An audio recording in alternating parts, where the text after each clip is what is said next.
जहां केंद्रीय गृह मंत्री अमित शाह ने ऑपरेशन सिंदूर की सफलता का विवरण साझा किया।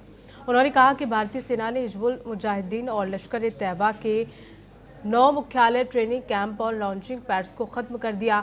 इसका उद्देश्य आतंकवाद का खात्मा और नागरिकों और सीमावर्ती क्षेत्रों की सुरक्षा सुनिश्चित करना था। अमित शाह ने नक्सल प्रभावित क्षेत्रों में बीएसएफ की उपलब्धियों की भी जानकारी दी और कहा कि वो दिन दूर नहीं जब पूरा देश नक्सलवाद से मुक्त हो जाएगा। सेना हरकत में आई, बीएसएफ के जवानों ने उनको जवाब देने में कोई कसर नहीं छोड़ी, कोई कसर।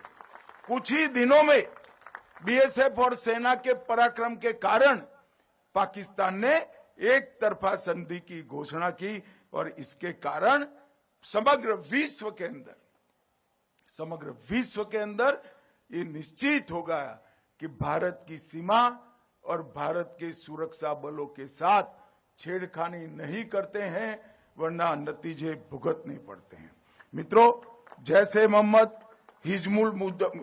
हिजबुल मुजाहिदीन और लश्कर-ए-तोयबा के 9 स्थानों पर स्थापित मुख्यालय, ट्रेनिंग कैंप और उनके लॉन्च पैड्स को समाप्त करने का काम हमारी सेना ने किया और इस ऑपरेशन का उद्देश्य आतंकवाद का खात्मा, हमारे नागरिकों की सुरक्षा और सीमावर्ती क्षेत्रों की सुरक्षा था।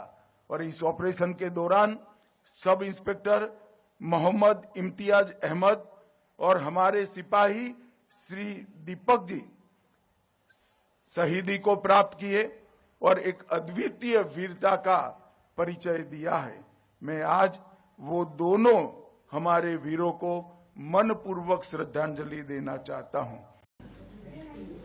एलजेपी नेता चिराग पासवान ने विपक्ष पर हमला करते हुए कहा कि हार के बाद ईमानदार मंथन जरूरी है, जबकि विपक्ष बहाने बनाता रहता है। उन्होंने कहा कि बहानों से विपक्ष कभी सत्ता में नहीं लौटेगा और कांग्रेस आरजेडी का पतन उनकी सोच की वजह से हुआ है। भाई कौन नहीं गुजरा हार से, हम लोग गुजरे हैं ना। मेरे नेता, मेरे पिता 2009 की हार के बाद देखिए किस तरीके से 2014 में उन्होंने अपने आप को खड़ा करने का काम किया। 2021 में मुझसे मेरी पूरी पार्टी छीन ली गई, पर आज 2024 और 2025 में हम लोगों ने पुनः अपने आप को स्थापित करने का काम किया। क्यों? क्योंकि हम लोगों ने ईमानदार मंथन किया।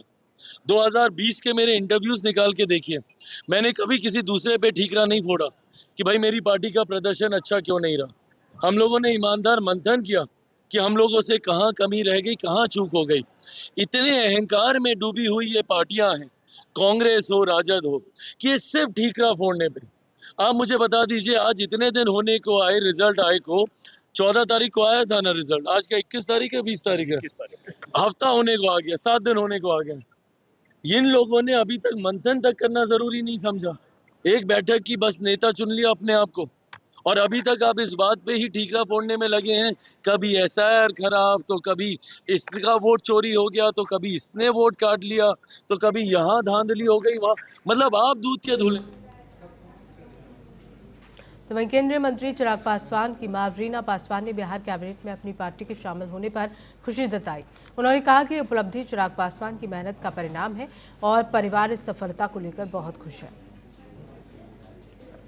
की बात है कि चिराग को शामिल किया गया, हमारी पार्टी को शामिल किया गया है और ये सब चिराग की मेहनत का फल है और बहुत खुश है हम लोग। पार्टी को पहले कम सीटें थे और आप क्या कहेंगे उसके लिए? नहीं, बहुत खुशी है कि इतनी जल्दी बिल्कुल जीरो